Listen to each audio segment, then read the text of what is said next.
Finally, all of you, have unity of mind, sympathy, brotherly love, a tender heart, and a humble mind.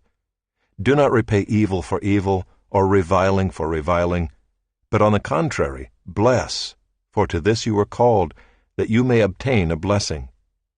For whoever desires to love life and see good days, let him keep his tongue from evil and his lips from speaking deceit. Let him turn away from evil and do good. Let him seek peace and pursue it. For the eyes of the Lord are on the righteous, and his ears are open to their prayer. But the face of the Lord is against those who do evil. Now who is there to harm you, if you are zealous for what is good? But even if you should suffer for righteousness' sake, you will be blessed. Have no fear of them, nor be troubled, but in your hearts honor Christ the Lord as holy, always being prepared to make a defense to anyone who asks you for a reason for the hope that is in you. Yet do it with gentleness and respect, having a good conscience, so that when you are slandered, those who revile your good behavior in Christ may be put to shame. For it is better to suffer for doing good, if that should be God's will, than for doing evil.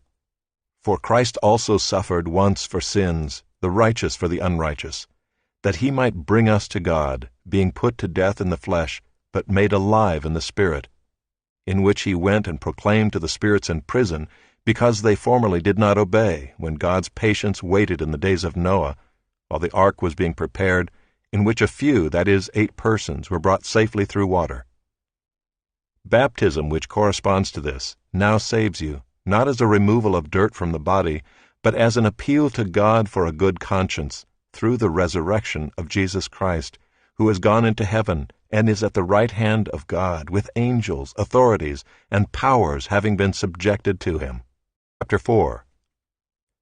Since therefore Christ suffered in the flesh, arm yourselves with the same way of thinking.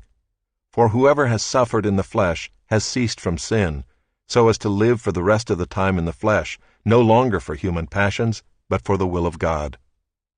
For the time that is past suffices for doing what the Gentiles want to do, living in sensuality, passions, drunkenness, orgies, drinking parties, and lawless idolatry.